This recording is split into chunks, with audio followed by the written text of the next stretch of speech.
कदाचित आपने पांचाल के मायावी योद्धा के विषय में नहीं सुना है। मायावी योद्धा? हाँ अंगराज, मायावी योद्धा, द्रुपद की सबसे बड़ी शक्ति।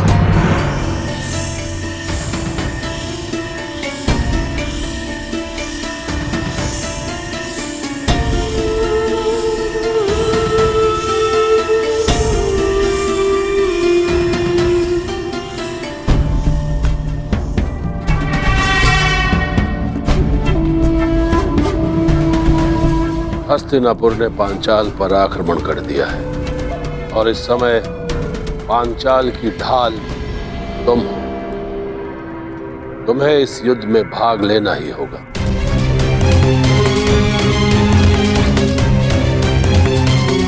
गहरे काले वस्त्रों में योद्धा नहीं, अंधकार है वो।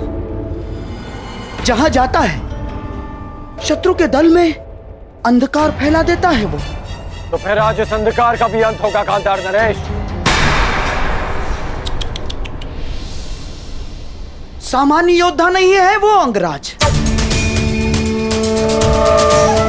उसकी उपस्थिति मात्र से शत्रु योद्धाओं में पराजय का भय बैठ जाता है। शत्रु के चैतन्य को अंधकार में बदल देता है वो। उसका मुख आज तक किसी ने नहीं देखा अंगराज।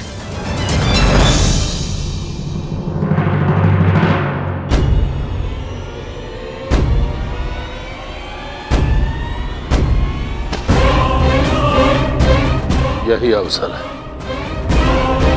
पांचाल की रक्षा करने का और अपना प्रतिशोध लेने का, जिसकी कई जन्मों से प्रतीक्षा थी तुम्हें। यदि इस युद्ध में हस्तिनापुर पराजित हुआ तो वो आएगा, वो अवश्य आएगा जिसकी तुम्हें प्रतीक्षा है।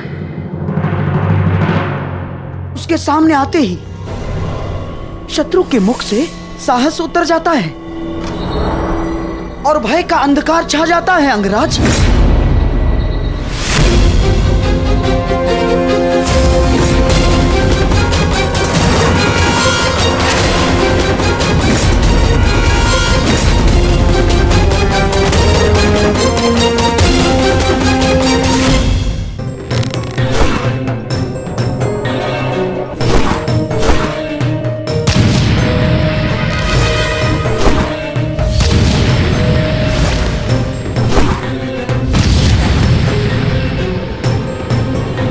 चट्टान पर बाणों का प्रभाव क्यों नहीं हो रहा? अवश्य ये कोई माया जाल है।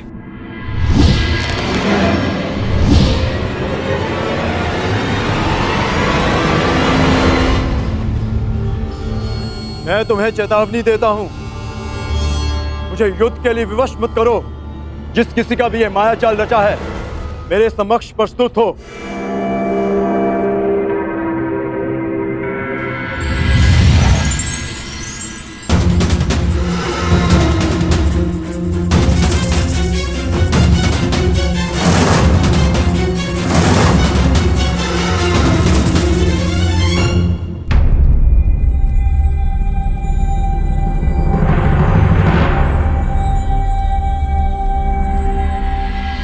हस्तिनापुर ने पंचाल पर आक्रमण कर ही दिया।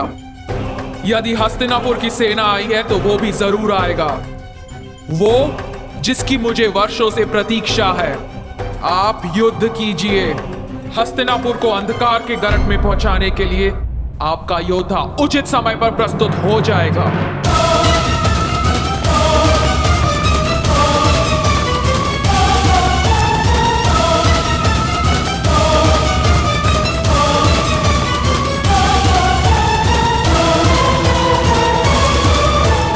लगता है पांचाल नरेश अपनी सारी सेना ले आए। तो आज पांचाल की सारी सेना का नाश होगा।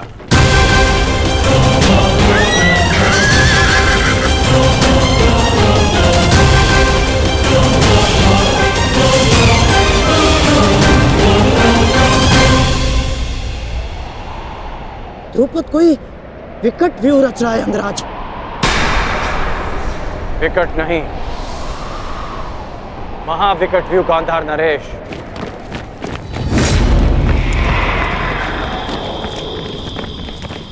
ठीक से देखिए।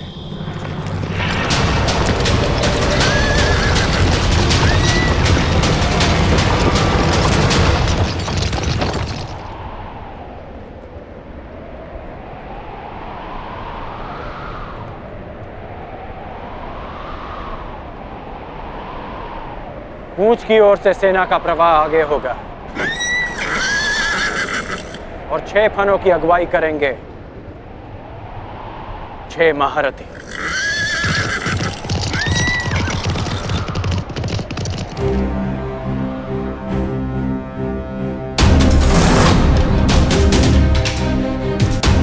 ये शेषनाग व्यू रच रहे हैं।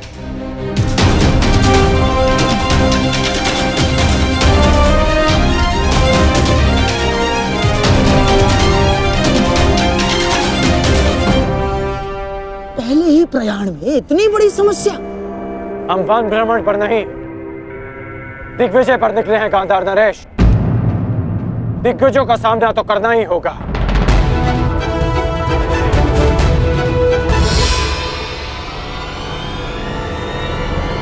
व्यू रचना।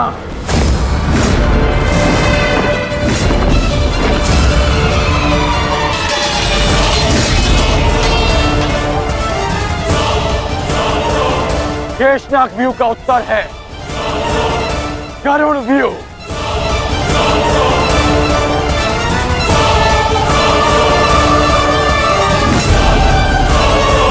जिस प्रकार नागों का दमन गरुड़ करते हैं, उसी प्रकार हमारा व्यू पांचाल की सेना को छिन्न भिन्न कर देगा। अद्भुत मित्र, अद्भुत। पांचाल नरेश, ये हस्तिनापुर की ओर से अंतिम चेतावनी है। अंतिम अवसर है आपके पास। युवराज दुर्योधन से संधि कर लीजिए। वही दुर्योधन ना जो पिछले युद्ध में हमारे हाथों बंदी बना था। वो दुर्योधन मित्रता के योग्य नहीं है। जिन कौरवों के हाथ हमारी पुत्री यज्ञासिनी के आंचल तक पहुंचे हैं, उन हाथों से संधि नहीं, अपितु उन हाथों का नाश होना चाहिए। अब मेरी भी अंतिम चेतावनी सुन लो अंगराज। तुम्हारा भला इसी में है कि लौट जाओ, अन्यथा जिस प्रकार चक्की में चने के साथ धुन भी पीसी जाती है, उसी प्रकार इस दुर्योधन के साथ तुम्हारा भी नाश होगा।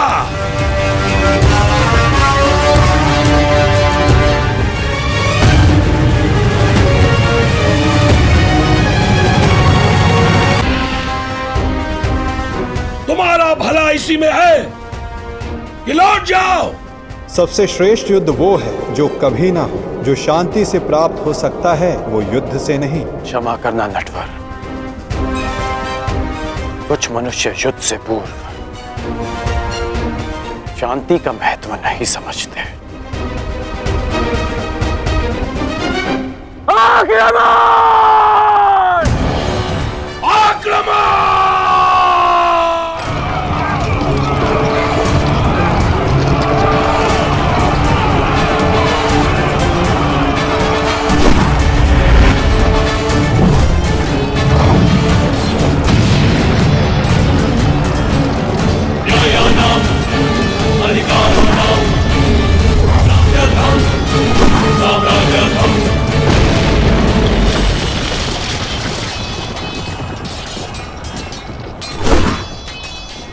आज मैं और मेरा पुत्र इसी रणभूमि में द्रौपदी के अपमान का प्रतिशोध लेंगे। आज पांचाल की 5 नदियां कौरव सेना के नाश की साक्षी बनेगी।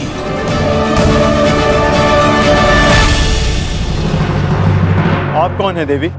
मालिनी, यक्षिणी हूं मैं। क्या चाहिए आपको?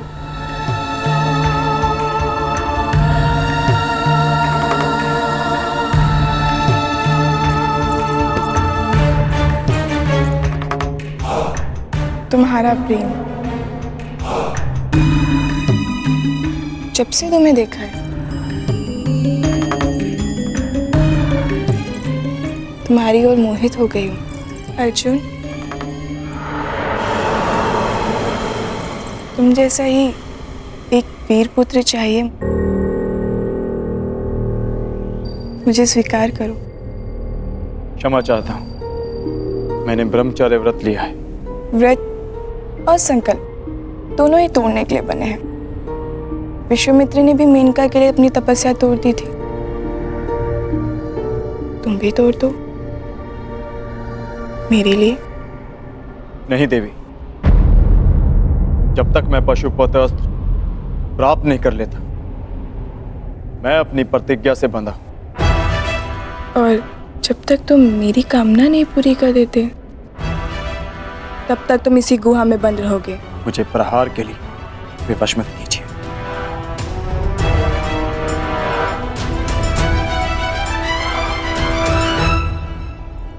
प्रयास करो। स्त्री पर अस्त्र उठाना क्षत्रिय धर्म नहीं, परंतु जो स्त्री काम वेश में आकर पुरुष का धर्म भंग करना चाहे, जिसे मर्यादा का ज्ञान ना हो, जो अपनी ही काम पूर्ति के लिए अपनी शक्तियों का दुरुपयोग करे, उसे राक्षसी माना गया। और एक राक्षसी पर अस्त्र उठाना क्षत्रिय धर्म है। सावधान!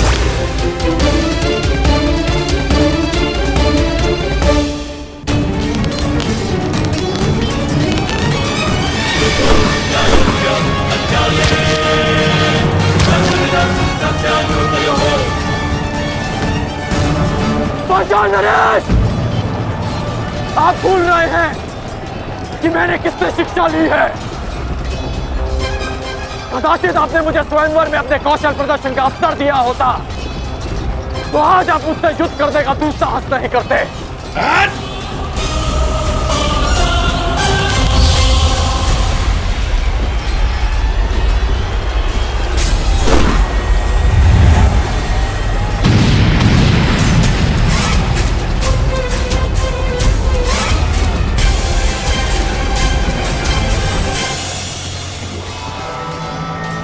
सुनीर में और बाण शेष हैं या समाप्त हो गए पांचाल नरेश?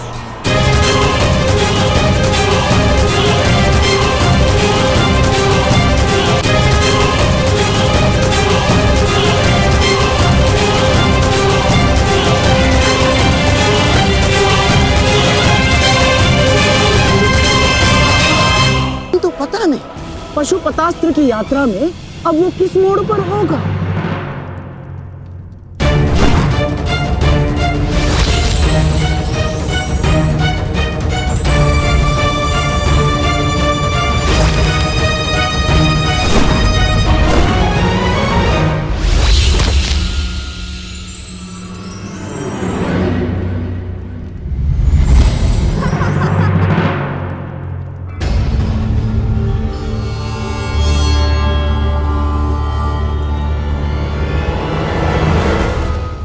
बड़े भोले हो तुम कौन थे? जिस अस्त्र से मुझे मारा जा सके वो तुम्हारे पास नहीं है, परंतु जिस अस्त्र से तुम्हें बांधा जा सके वो अस्त्र मेरे पास है।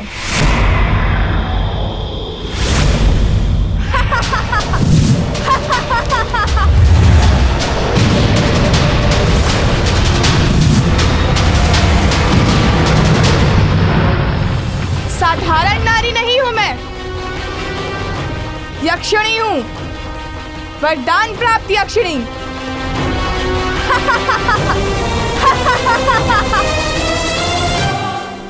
इस गण के सामने हमारा हर प्रहार असफल है पिताश्री। समय आ गया है पांचाल के सबसे घातक अस्त्र को प्रस्तुत करने का।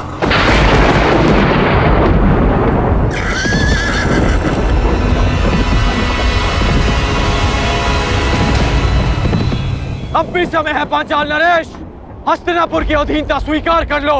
जिसकी पुत्री द्रौपदी ने इतना सब कुछ सहने के पश्चात भी दासी बनना स्वीकार नहीं किया, तो फिर उसका पिता द्रौपद दास बनना कैसे स्वीकार कर सकता है? पांचाल नरेश द्रौपद का सर कट सकता है, परंतु झुक नहीं सकता।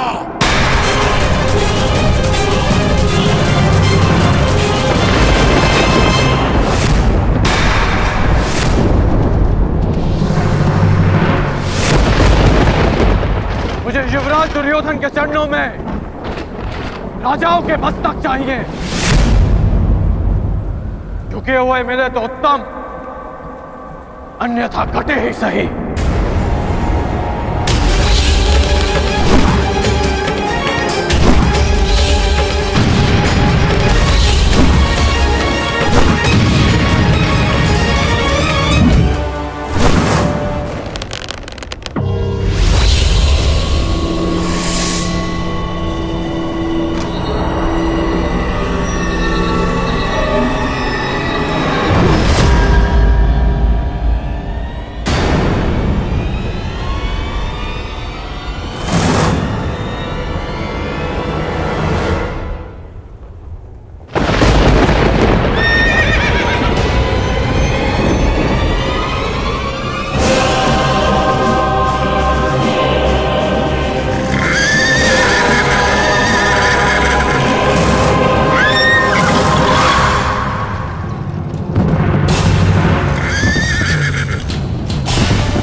कैसा अंधकार है, कैसी माया है ये।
क्या हुआ अंगराज?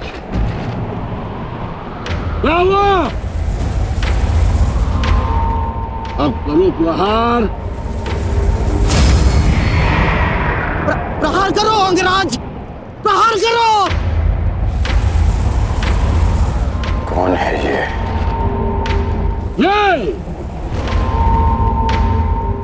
ये द्रुपद का वार। पांचाल का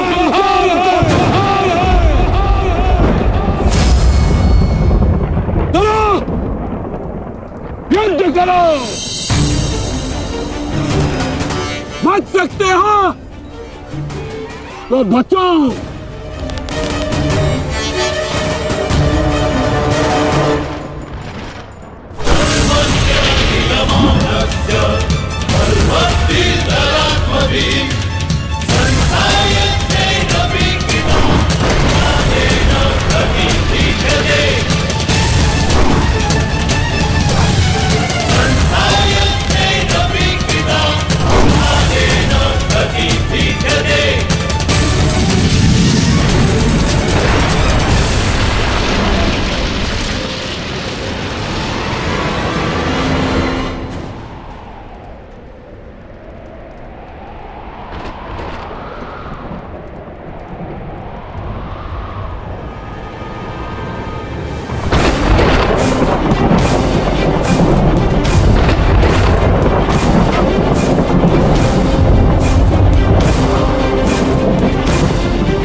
स्त्री है।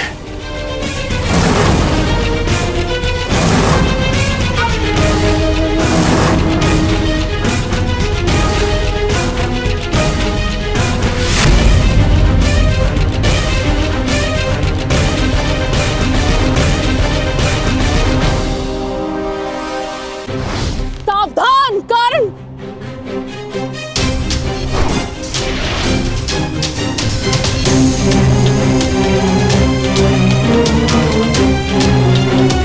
क्या हुआ अंगराज? भयभीत हो? युद्ध करो। एक स्त्री पर अस्त्र उठाना किसी भी योद्धा के धर्म के विरुद्ध है।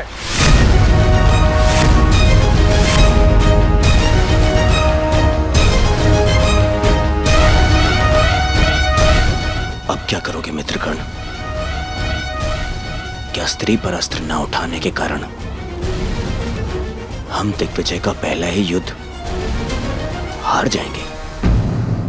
रुको मत अंगराज, युद्ध करो, क्योंकि जब तुम युद्ध करोगे तब तुम पराजित होगे, और जब हस्तिनापुर पराजित होगा तभी वो आएगा, तभी वो आएगा।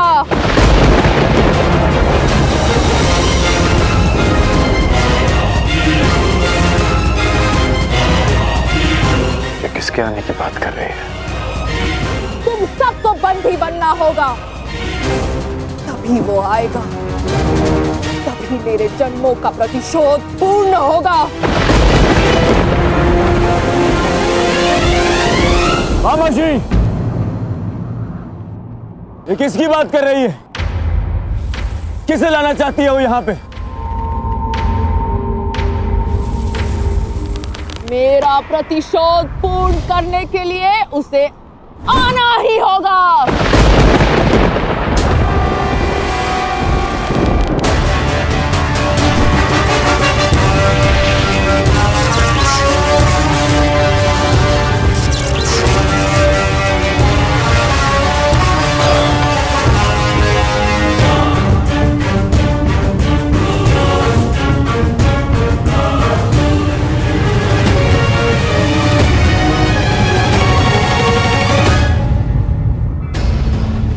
दिव्य कवच तुम्हें प्रहार से बचा सकता है अंगराज, परंतु कब तक?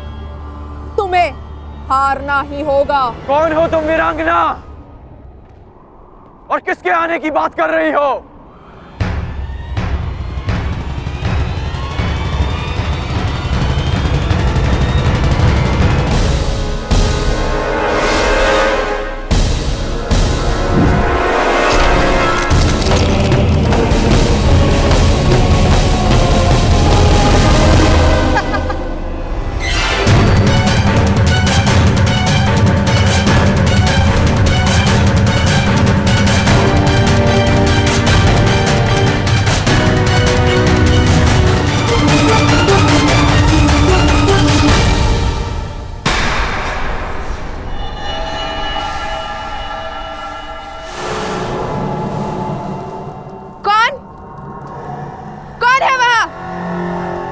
किसने मेरे प्रहार को रोका है?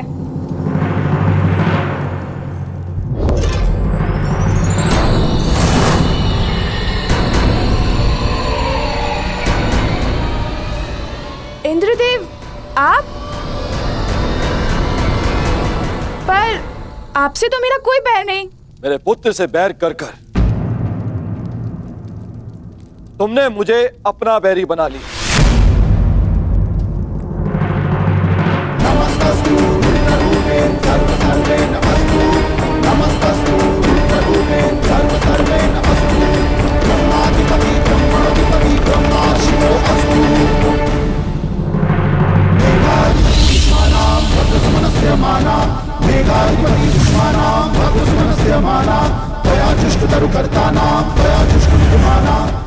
आप ऐसा नहीं कर सकते।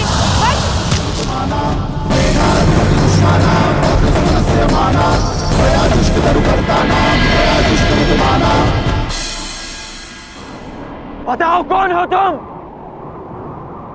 अपना परिचय दो।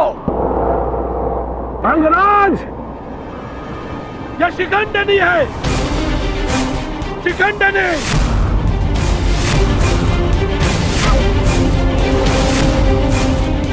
मेरी पुत्री।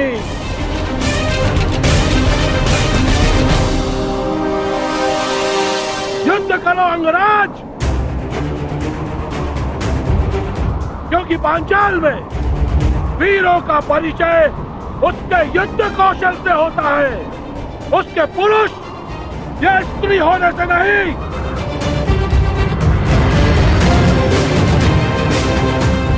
और यदि लड़ने का साहस नहीं है तो बुलाओ उसे, मेरे सामने लाओ। मैं एक स्त्री पर अस्त्र नहीं उठा सकता, और ये पता नहीं किसे लाने की बात कर रही है।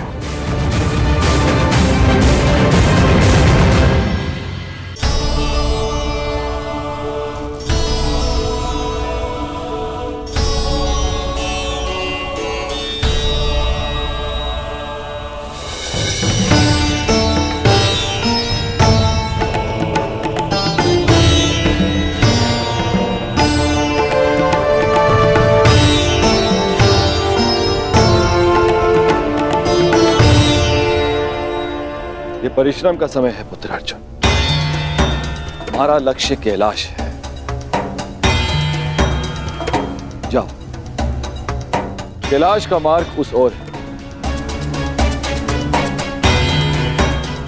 जाओ अर्जुन, कैलाश की ओर प्रस्थान करो। विजयी भाव, यशस्वी भाव, सफल भाव।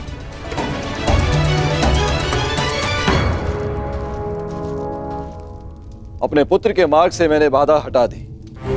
अब अपने पुत्र के शत्रु के मार्ग में बाधा उत्पन्न करना ही मेरा लक्ष्य होगा। सावधान कर, देवराज इंद्र अपना प्रतिशोध लेकर रहेगा।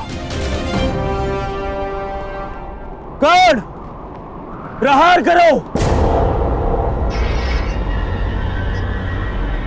यदि तुमने प्रहार नहीं किया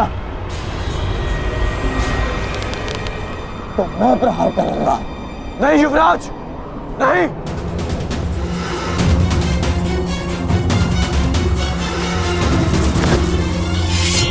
यदि तुम प्रहार नहीं करोगे तो मैं करूंगी।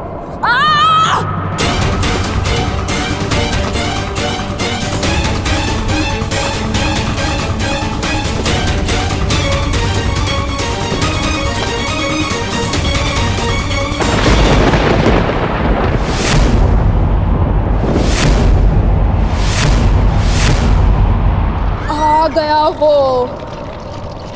आज मेरे जन्मों का प्रतिशोध पूर्ण होगा।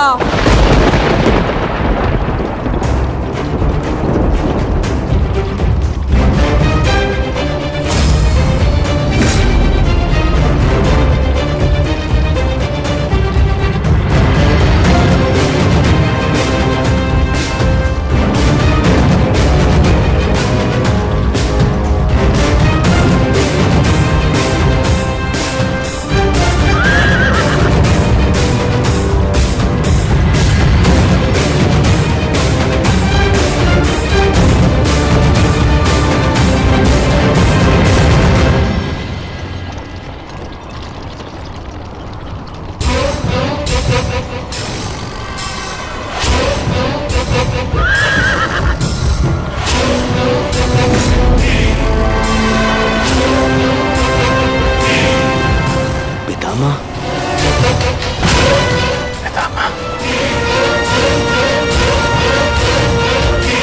आ गए भीष्म।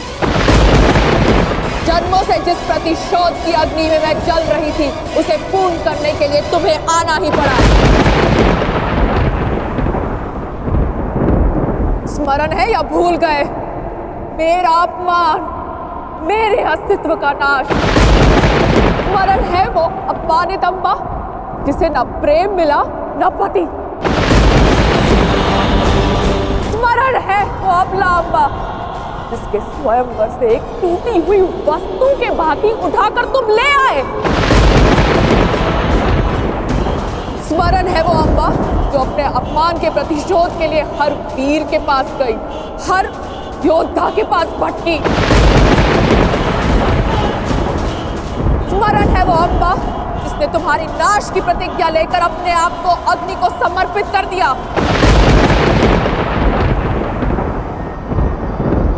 हाँ भीष्म, मैं उसी अम्बा का पुनर्जन्म हूँ। शिखंडिनी, शिखंडिनी, शिखंडिनी।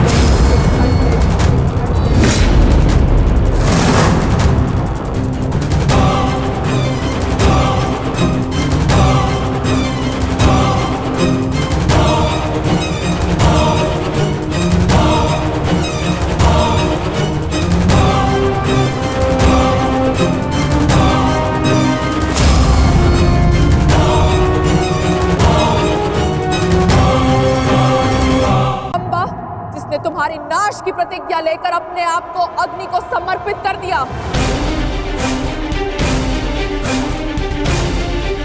हाँ भीष्म, मैं उसी अम्बा का पुनर्जन्म हूँ। शिखंडिनी, शिखंडिनी,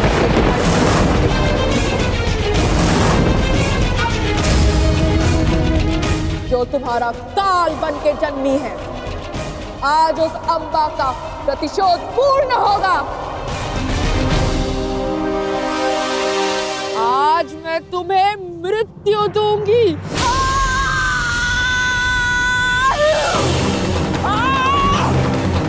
कौन? पितामह को बचाओ, रोको उसे।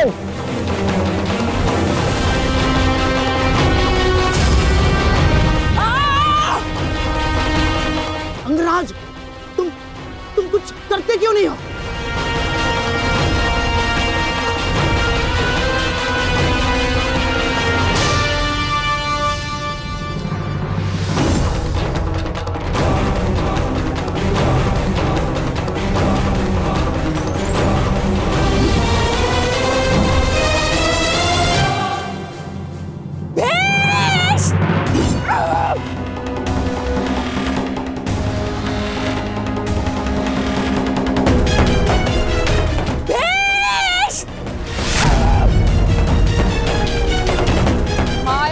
के बच नहीं पाओगे भीष्म।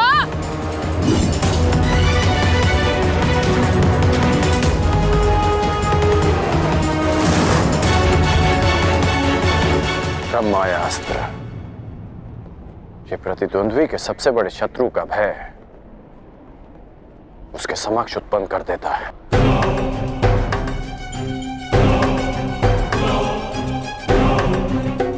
आज मैं तुम्हारे हर एक प्रतिबिंब का नाश कर दूंगी।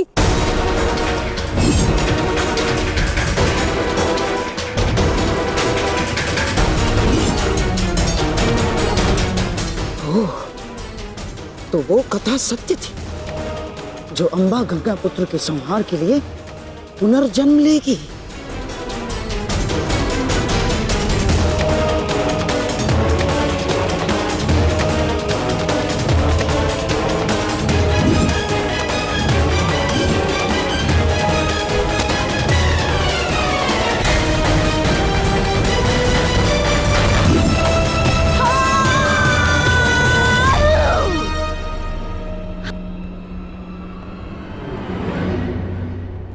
मुझे मेरा प्रतिशोध लेना है। भीष्म!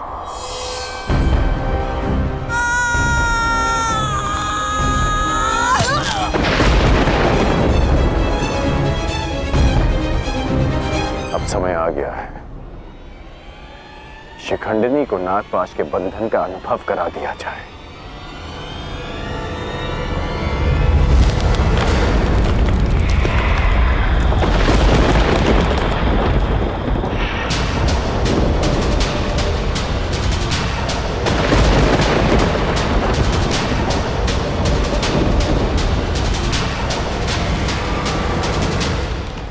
अंगराज, ये कैसा विघ्न है अंगराज? और अचानक ये जलवायु परिवर्तन कैसा?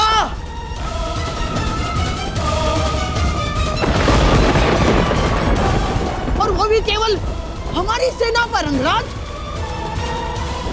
अंगराज, उधर पांचाल की सेना के ऊपर का आकाश तो स्वच्छ है। अब ये किस शत्रु की माया है अंगराज? ये सब क्या हो रहा है सूर्यदेव?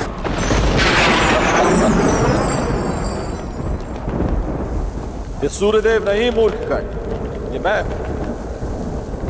तुम्हारा परम शत्रु देवराज इंद्र।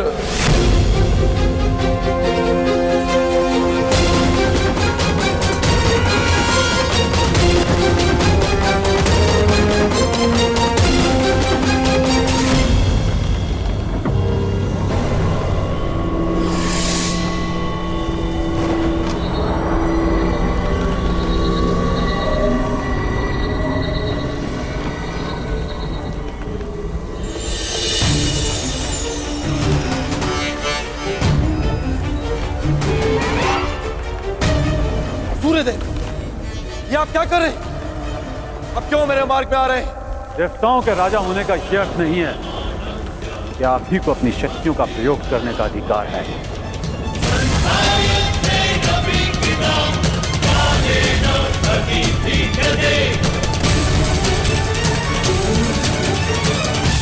परंतु सूर्यदेव, आप क्यों मेरे मार्ग में आ रहे हैं? प्रश्न मेरा भी यही है।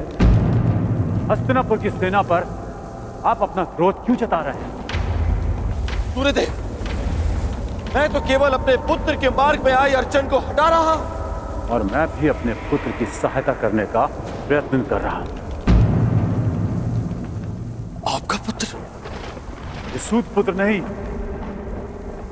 सूर्यपुत्र कर्ण। माना आप देवताओं के राजा हैं, परंतु आप भी त्रिदेव द्वारा ही संचालित होते हैं। यदि आप अपने अधिकारों और शक्तियों का दुरुपयोग करेंगे तो मुझे भी अपनी शक्तियों का प्रयोग करने का अधिकार है।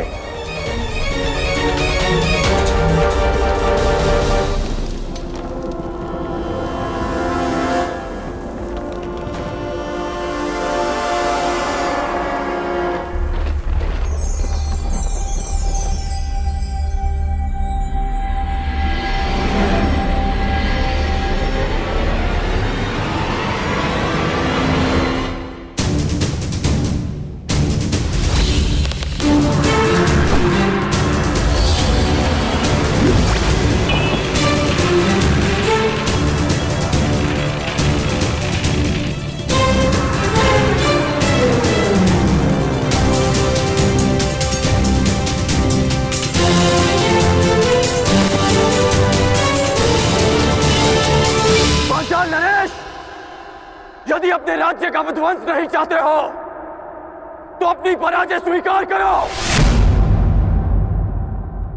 और अपना मुकुट युवराज दुर्योधन के चरणों में रख दो।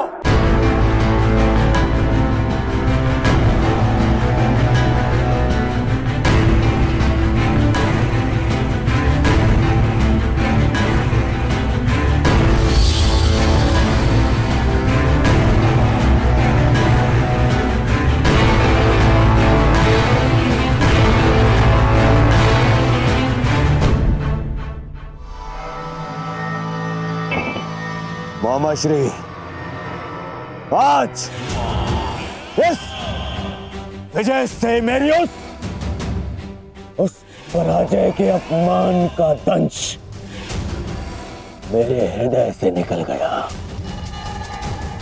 जब मैं आचार्य द्रोण को उनकी गुरु दक्षिणा नहीं दे पाया था। मेरा सम्मान स्वीकार कीजिए वीरांगना। निश्चित रूप से आप एक महान योद्धा हैं। क्षमा कीजिएगा कि मुझे एक स्त्री को नागपाश में बांधना पड़ा। क्यों तुम पुरुषों को यह अभिमान है कि स्त्री केवल दया का पात्र है, कि वो दुर्बल है, कि वो केवल सृजन कर सकती है? एक स्त्री अगर चाहे तो संहार भी कर सकती है। शताब्दियों से यही तो चला आ रहा है, सम्मान की आड़ में स्त्री का अपमान। यदि आज तुमने ब्रह्मास्त्र का प्रयोग नहीं किया होता तो भीष्म को आना पड़ता, मेरा प्रतिशोध पूर्ण होता। परंतु एक दिन ऐसा आएगा अंगराज, जब भीष्म मेरे सामने खड़ा होगा और वहां ना तुम उसकी रक्षा कर सकोगे ना तुम्हारा ब्रह्मास्त्र। स्मरण रखना अंगराज, एक स्त्री का प्रेम अगर संसार रच सकता है तो उसकी क्रोध की अग्नि सब कुछ भस्म भी कर सकती है। स्मरण रखना, एक महायुद्ध होगा, महाविनाश होगा, और उस विनाश को तुम भी नहीं रोक पाओगे। जहां तुम भी अपने घुटनों पर बैठकर अंतिम सांस लोगे। स्मरण रखना कर्ण।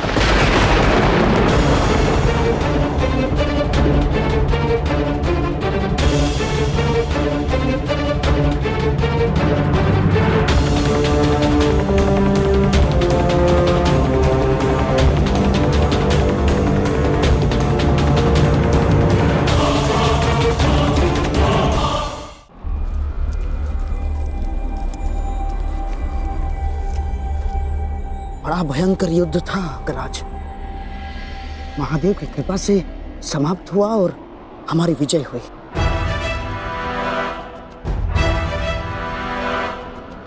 अभी कई युद्ध शेष हैं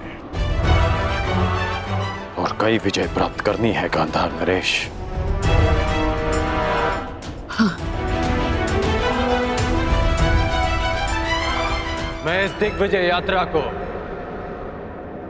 अंत तक अवश्य पहुंचाऊंगा।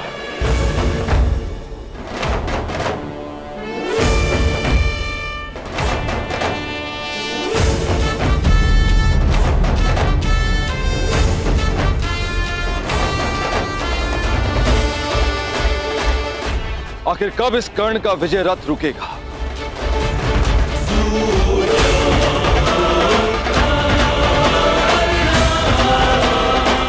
अब तो मैं खुलकर कुछ कर भी नहीं सकता, कोई प्रहार नहीं कर सकता, क्योंकि तुरंत सूर्यदेव इसके समर्थन में आ जाएंगे। सूर्यपुत्र कर्ण।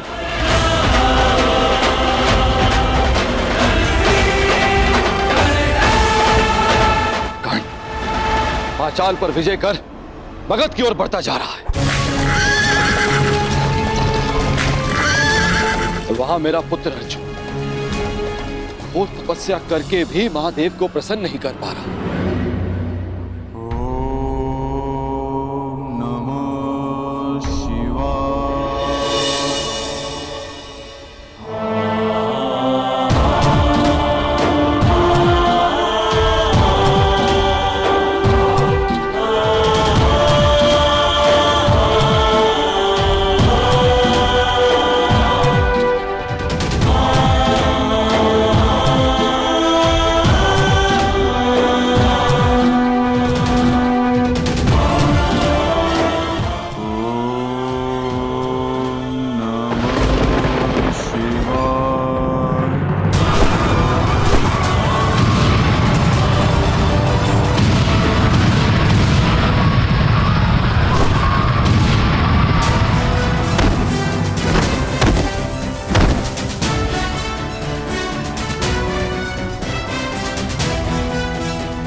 कर्ण ने कलिंग और बंग पर भी विजय प्राप्त कर लिया। अधिक से अधिक शक्तिशाली होता जा रहा है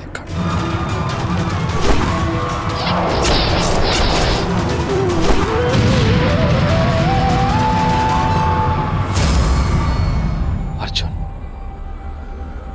सब पर शीघ्र प्रसन्न होने वाले महादेव ना जाने कब मेरे पुत्र अर्जुन पर कृपा करेंगे।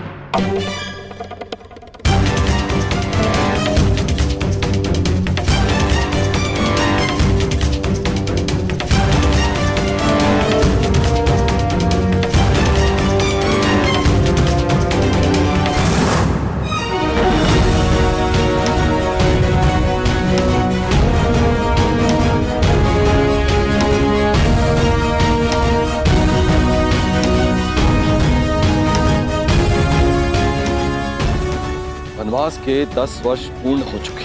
ये कर्ण अब तक अपराजित है, दिग्विजयी बनने की सीमा पर खड़ा है। क्या करूं मैं और कैसे अपने पुत्र अर्जुन को इस कर्ण से अधिक शक्तिशाली बनाऊं? कैसे?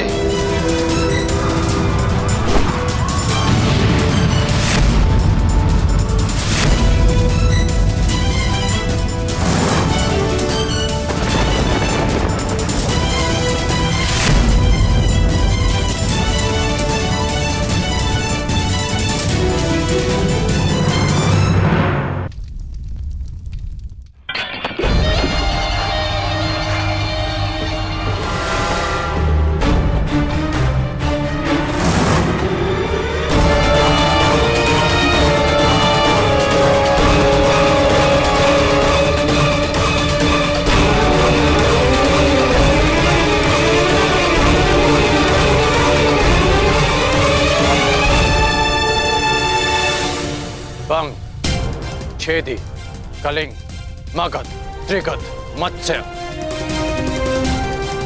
इन सब पर या तो विजय मिली है या इनसे संधि हुई है। युवराज, आपके चरणों में भारत के सारे राजाओं के मुकुट प्रस्तुत हैं। कुछ ने स्वेच्छा से दिए हैं और कुछ के शीश काट कर लाए गए हैं।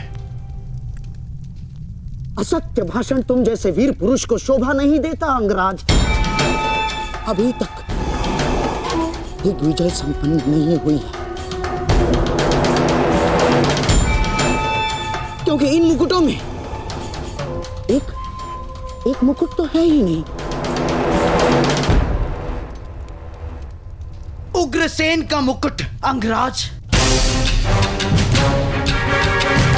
द्वारका अंगराज, द्वारका। अभी तक तुम्हारा द्वारका पर विजय पाना शेष है अंगराज, और द्वारका पर विजय पाए बिना मेरे सम्राट दुर्योधन की दिग्विजय अधूरी होगी अंगराज।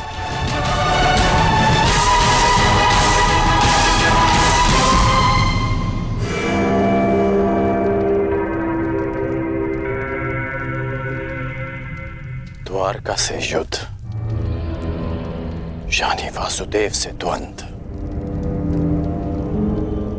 क्या आप नरसंहार का प्रण लेकर हस्तिनापुर से निकले थे गांधार नरेश? रक्त की नदियां बह जाएंगी, परंतु वासुदेव और श्री बलराम को हराना असंभव है। लोग इन्हें यूं ही अवतार नहीं कहते। अवतार की कथा पे वो विश्वास करते हैं जो कृष्ण से भयभीत हो।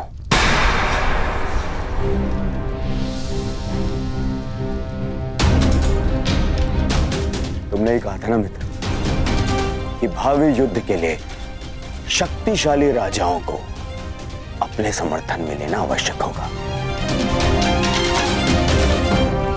बिना द्वारका के ये कैसे संभव होगा मित्र? तुमने मेरे लिए दिग्विजय का वचन दिया है, क्या उसे पूर्ण नहीं करोगे मित्र? द्वारका का साथ अवश्य मिलेगा युवराज। शक्तिशाली को मित्र संधि से बनाया जाता है, युद्ध से नहीं। हमें वासुदेव और श्री बलराम से संधि करनी होगी।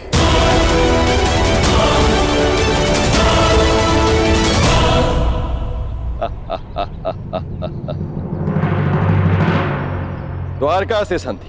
द्वारका से तुम्हारी संधि नहीं होने दूंगा कर्ण। तुम्हारे विनाश का जो अवसर मैं खोज रहा था वो तुमने स्वयं मुझे दे दिया है। अब देखना बलराम कैसे तुम्हारा विनाश करेंगे। ना ही ये सूर्यदेव बलराम के आगे कुछ कर पाएंगे और ना ही गोवर्धन उठाकर मुझे नीचा दिखाने वाला वो वासुदेव कृष्ण।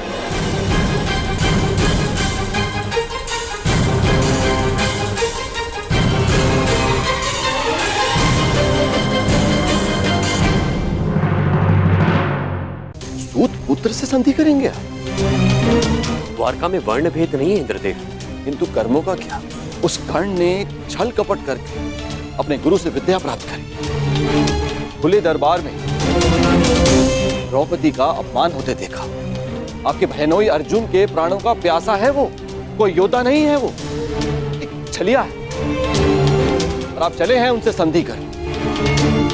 आपको स्मरण है कि वो आपसे संधि क्यों करना चाहते? मैं बताता हूं आपको, ताकि जब पांडव वनवास से वापस लौटे और युद्ध आरंभ हो तो उन्हें आपका समर्थन मिल सके। हे महाबली, क्या आप ऐसे लोगों की सहायता करेंगे जिन्होंने विश्व में एक नारी के साथ क्रूर कर्म किए?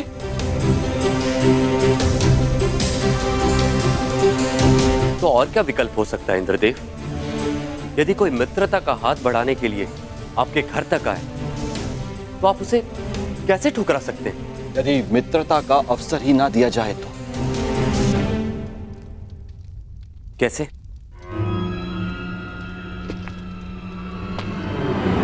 अश्वमेघ यज्ञ से।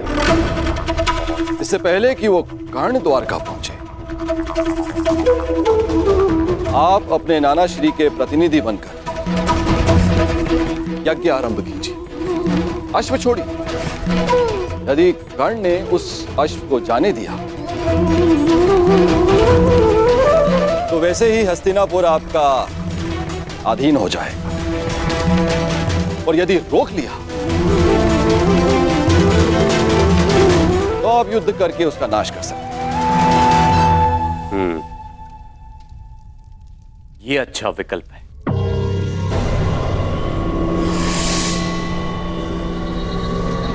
यदि ऐसा है तो मैं नंदिनी को आपके सानिध्य और आपकी सुरक्षा में छोड़ने के लिए तैयार हूं।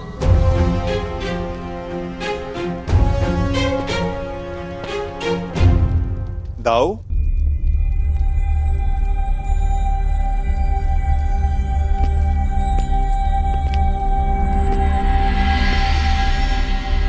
बिना कर्ण की मंशा जाने उससे युद्ध करना मुझे उचित प्रतीत नहीं होता दाऊ।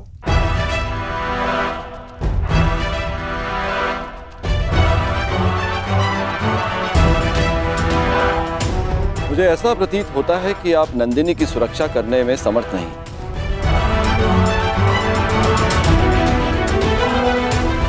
ऐसी स्थिति में आप उसे लौटा ही दीजिए।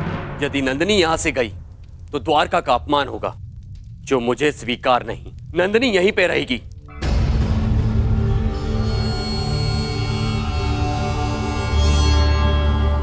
अश्वमेघ यज्ञ का आयोजन होगा कन्हैया। ये तुम्हारे ज्येष्ठ का आदेश है।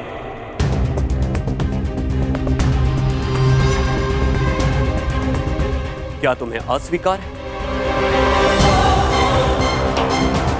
यदि अश्वमेघ यज्ञ नहीं हुआ तो नंदिनी द्वारका को छोड़कर चली जाएगी, और यह द्वारका के लिए बहुत ही अपमानजनक बात होगी।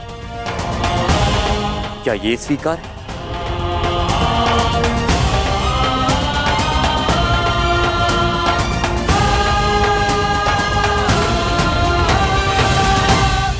मैं आपके आदेश के परे कहां हूं दाऊ। जैसी आपकी इच्छा।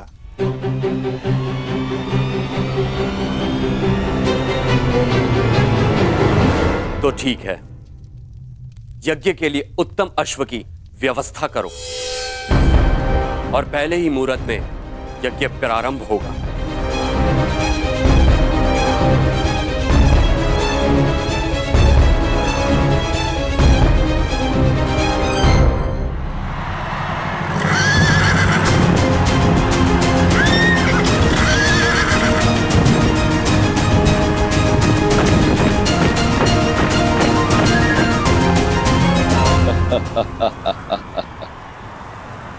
इसे कहते हैं समय का चक्र। हर मोड़ पर तुमने मुझे पराजित किया है कर्ण, लेकिन अब तुम्हारे पास कोई विकल्प नहीं। यदि द्वारका के अश्व को जाने दिया तो भी तुम्हारी पराजय होगी, और रोक दिया तो बड़े भ्राता बलराम तुम्हारा वध करेंगे, जिसे स्वयं अनुज कृष्ण भी नहीं रोक सकेंगे।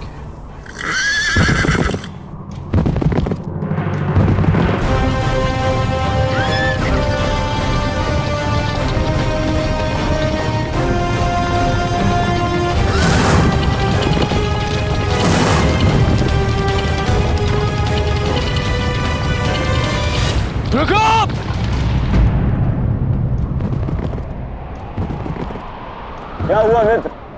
रुकने का संकेत क्यों किया? द्वारका के निकट ही है। अश्व के पश्चात के स्वर सुनाई दे रहे हैं युवराज। ये अश्व की नहीं, तुम्हारे पतन की पश्चात है ये कर्ण।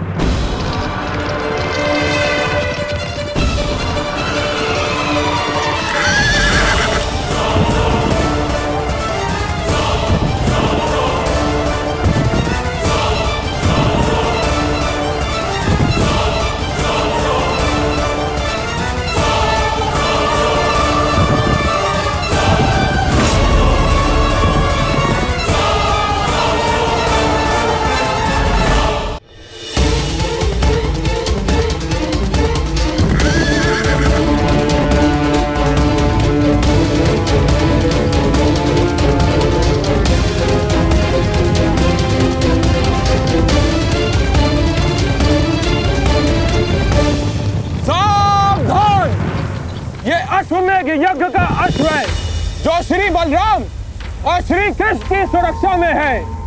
इसे रोकने वाला नारायणी सेना के साथ युद्ध को निमंत्रण देगा। अंगराज, ये अश्वमेघ यज्ञ कर रहे हैं तो हम भी दिग्विजय यात्रा पर निकले हैं। रोक लो ये अश्व, हो जाने दो युद्ध। आज उस छलिए कृष्ण को भी हस्तिनापुर के वाणों का स्वाद चखने दो। नहीं मामाश्री, बात केवल कृष्ण की नहीं, अलदर बलराम की भी है। एक बार बलराम ने हमारी मित्रता स्वीकार कर ली, फिर जीवन भर पांडव हमारे समीप नहीं आ पाएंगे और ना ही कृष्ण हमारा कुछ भी बिगाड़ पाए। कर्ण, बलराम जैसे महाबली वीर से अभद्रता उचित नहीं। नहीं दुर्योधन, ना। आज इस अश्व को यूं ही जाने दिया तो सारे भारतवर्ष में यह संदेश जाएगा, यादवों का वर्चस्व स्वीकार कर लिया है हस्तिनापुर ने। ना मेरे सम्राट, ना। कर्ण, तुम हस्तिनापुर की सेना के सेनापति हो, स्मरण रहे। तुम्हारी विजय मेरे सम्राट दुर्योधन के नाम अवश्य होगी, परंतु तुम्हारी पराजय तुम्हारे मस्तक का ही कलंक बनेगी। कर्ण, स्मरण रखना। सोच क्या रहे हो कर्ण? रोक लो ये अश्व। कर्ण, ये अश्व रोक लो।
ये तुमने क्या किया मित्र? अब श्री बलराम का कोप सेना होगा हमें। अश्व को रोका गया है, आक्रमण!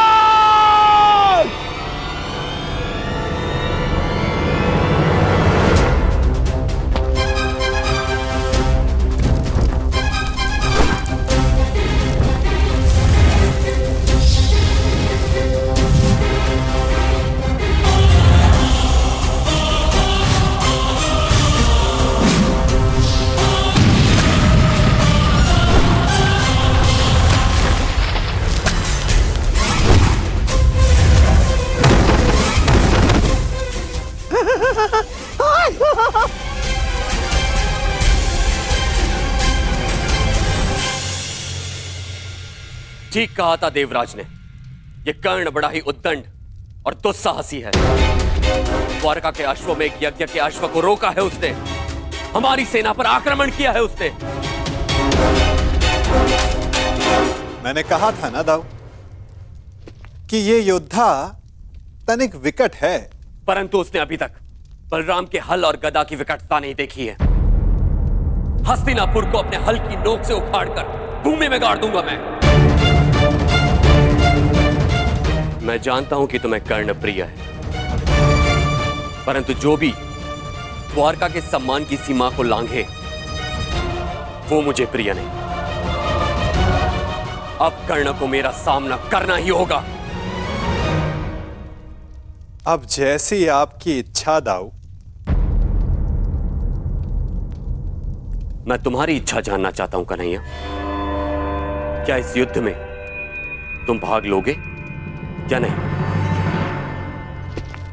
अब दाऊ की इच्छा है तो कन्हैया को तो आना ही होगा, परंतु क्या? परंतु इस युद्ध में मेरी भूमिका कुछ और होगी दाऊ, क्योंकि आने वाला योद्धा महारथी है और इस युद्ध में सामना करने के लिए आपको एक चपल सारथी की आवश्यकता पड़ेगी।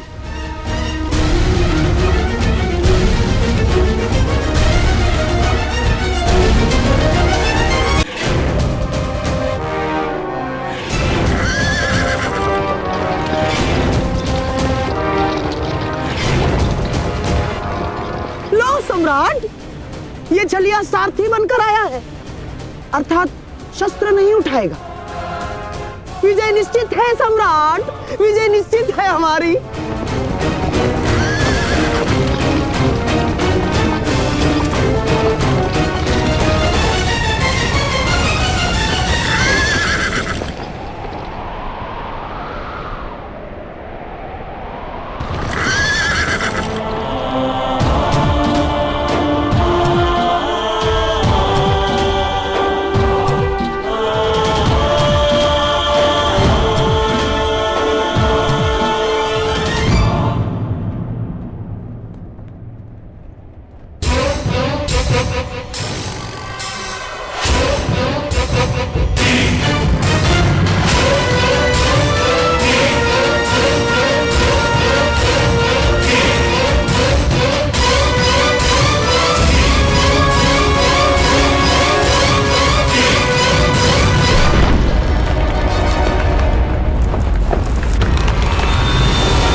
द्वारका के अश्व को रोकने वाले कर्ण,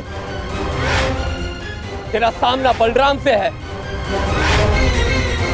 अपने प्रियजनों का स्मरण कर ले, क्योंकि तेरा स्वागत स्वयं यमराज करने वाले हैं।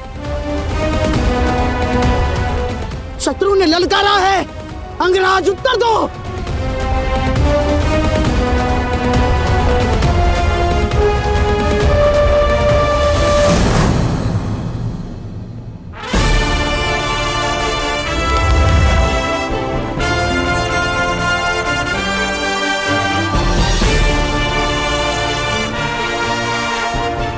इस छलिए कृष्ण ने हमारे कई बनते काम बिगाड़े हैं दुर्योधन। आज इसकी पराजय का आनंद हम उठाएंगे, द्वारका का पतन होगा।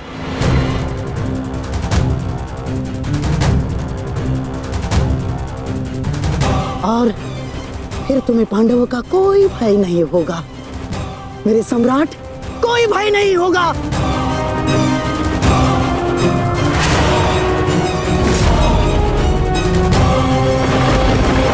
बाण संधान करो कर्ण। तुमने बाण संधान किया और मेरा प्रतिशोध पूर्ण होगा। आज मेरे एक परम शत्रु की हार निश्चित है, या तुम्हारी या कृष्ण की।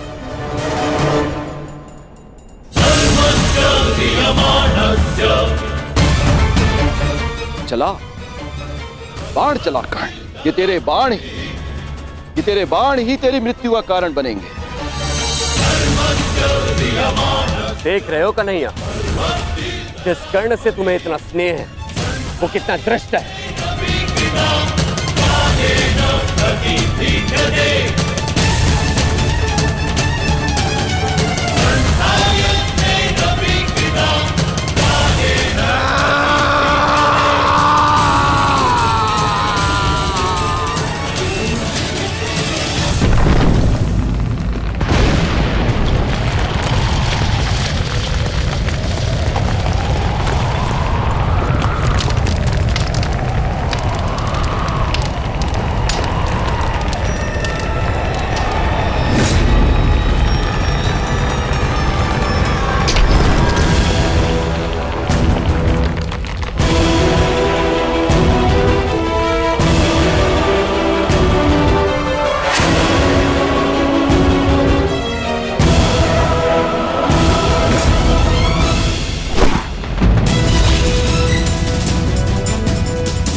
हस्तिनापुर की मित्रता स्वीकार करें। शत्रुता का विकल्प तुमने ही चुना था कर्ण। जब मित्रता ही करनी थी तो अश्वमेघ यज्ञ का अश्व रोका क्यों? ताकि यज्ञ पूर्ण करने की आपकी मंशा और आपके वीरों का परिश्रम व्यर्थ ना जाए।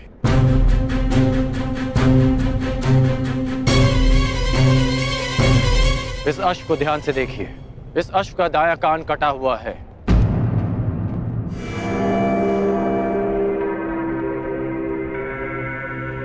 अर्थात इसका अंग भंग है और नीति अनुसार अंग भंगित अश्व के साथ किया गया यज्ञ फलदायी नहीं होता। इसलिए मैंने आपके इस अश्व को रोका।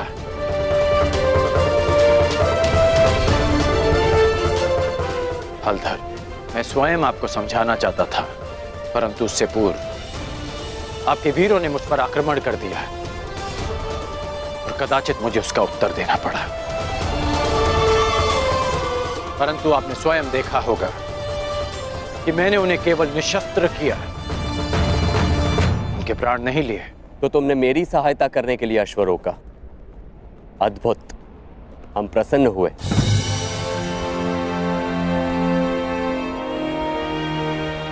यह अश्व लाने का उत्तरदायित्व किसका था? कान्हा, तुम सबको यही कहते हो ना कि तुम मेरी आज्ञा का पालन करते हो, लेकिन परिणाम में वही होता है जो तुम चाहते हो।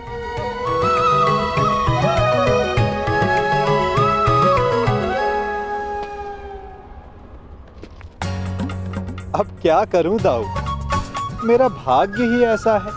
भाग्य नहीं, धूर्तता है तुम्हारी।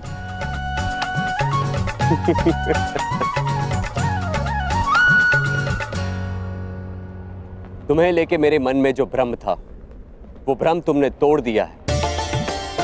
हम प्रसन्न हुए। कहो, क्या इच्छा है?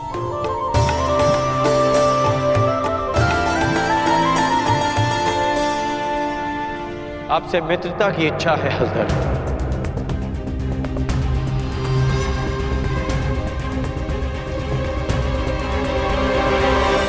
और एक आश्वासन भी बलराम। आवश्यकता पड़ने पर आप और आपकी सेना हस्तिनापुर की सहायता अवश्य करेंगे।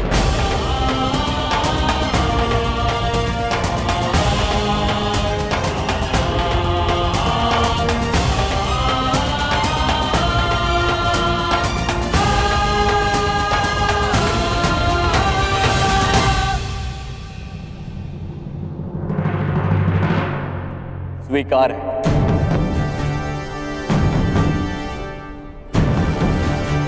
परंतु मैंने तुमसे कुछ मांगने को कहा था कर्ण। इस समय मेरा लक्ष्य युवराज दुर्योधन को सर्वशक्तिशाली बना देना है।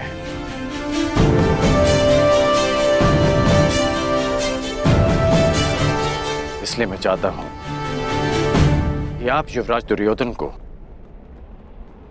गदा युद्ध की शिक्षा दें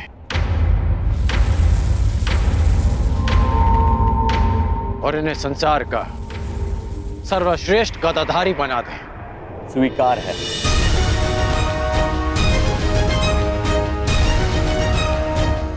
आओ द्वारका का आतिथ्य ग्रहण करो।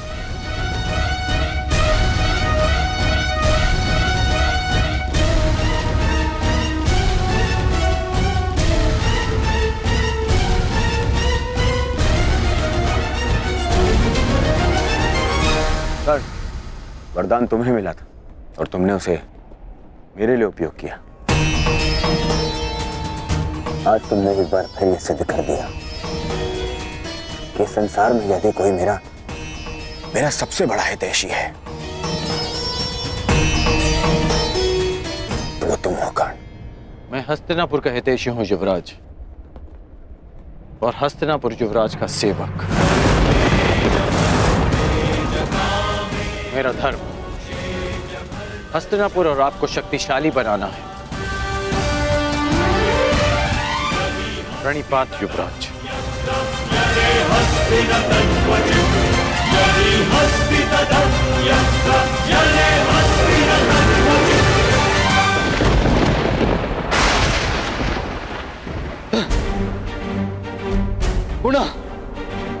गुणा मेरे प्रयास आज सफल हुए। मेरे इतने कठोर परिश्रम के बाद भी उस कर्ण को द्वारका का समर्थन मिल ही गया। उस कर्ण की दिग्विजय पूर्ण हुई। और अभी तक मेरे पुत्र अर्जुन को कुछ भी प्राप्त नहीं हुआ, कुछ भी नहीं। समय आ गया है, समय आ गया है, मुझे ही कुछ करना होगा। इस कर्ण के सौभाग्य को दुर्भाग्य में परिवर्तित करना होगा।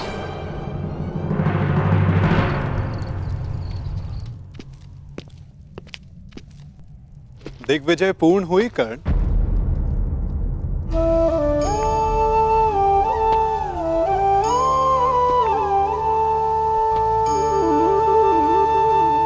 लगभग 12 वर्षों तक तुम लगातार युद्ध करते रहे हो। निश्चित रूप से थकान अनुभव हो रही होगी। विश्राम नहीं करोगे? मित्रा के लिए शरीर की थकान से अधिक मन की शांति होती है केशव। मेरा मन अशांत है। एक परिवर्तन का स्वप्न लेकर मैंने अपना जीवन प्रारंभ किया था। तू स्वयं ही परिवर्तित हो गया केशव।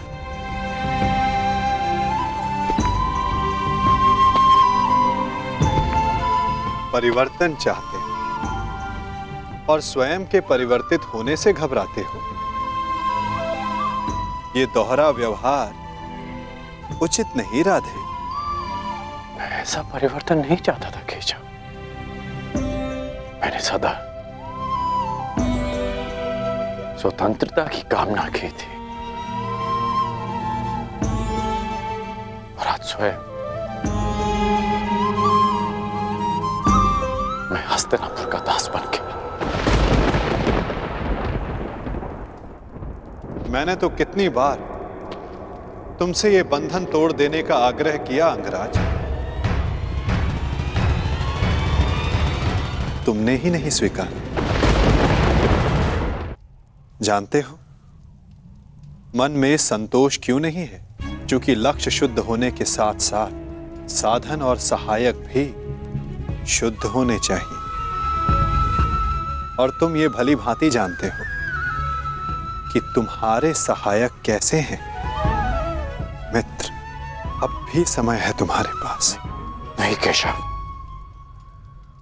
समय बीत चुका है। मैं अपना वचन नहीं तोड़ सकता।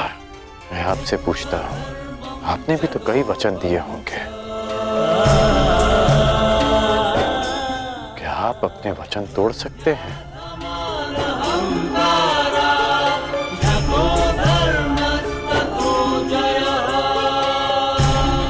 कौन जाने मित्र, भविष्य में क्या छिपा है। तुम बताओ, अब दिग्विजय के पश्चात तुम क्या करोगे? केशव, मेरा मन अशांत है। सोच रहा हूं कि हस्तिनापुर जाने से पूर्व गुरु परशुराम के दर्शन करा। विचार उत्तम है मित्र, परंतु स्मरण रखना, कभी कभी अकेला यात्री मार्ग में भ्रम के जाल में फंस जाता है। प्रयास करना कि भ्रम के जाल में ना उलझ जाओ। केशव, जिस परिस्थिति में मैं हूं, कोई भ्रम मुझे क्या सताएगा।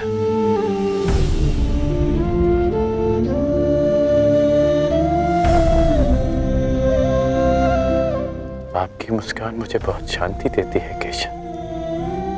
आज्ञा दीजिए।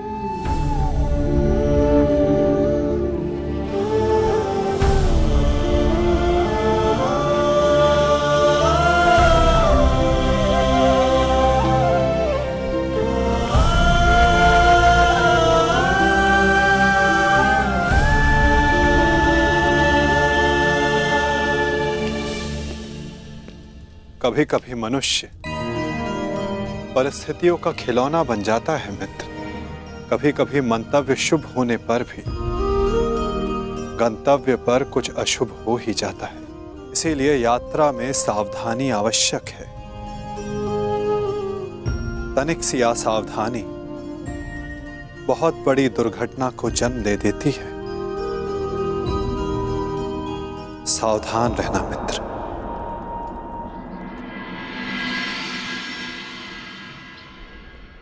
अपने गुरु से भेंट करने से मैं तुम्हें रोक नहीं सकता मित्र, परंतु मैं चाहता था कि तुम मेरे साथ में हस्तिनापुर चलो, मेरे इस दिग्विजय का सम्मान और सत्कार प्राप्त करो। युद्ध में बाण धनुष से चलाए जाते हैं युवराज, परंतु विजय सदा योद्धा की मानी जाती है। उसी भांति दिग्विजय आपकी है। मैं तो केवल एक निमित्त मात्र हूं।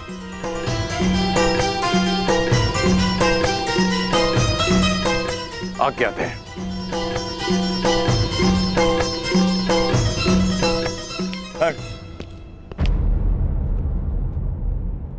अपने मित्र को हार कर ये दिग्विजय अधूरी है मित्र। 12 वर्ष बीत गए।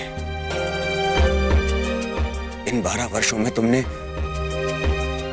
मेरे लिए धनुष उठाए, परंतु कभी दृष्टि नहीं उठाई। ढाल बनकर मेरे शरीर की रक्षा की है, परंतु मित्र बनकर कभी गले नहीं लगाए।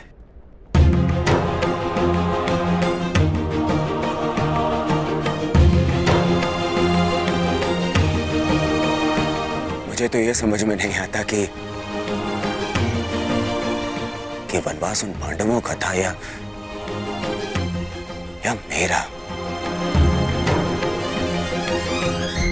बस मित्र, अब तो क्षमा कर दो मुझे। एक दिग्विजेता को अपने सेवक से क्षमा मांगना शोभा नहीं देता युवराज।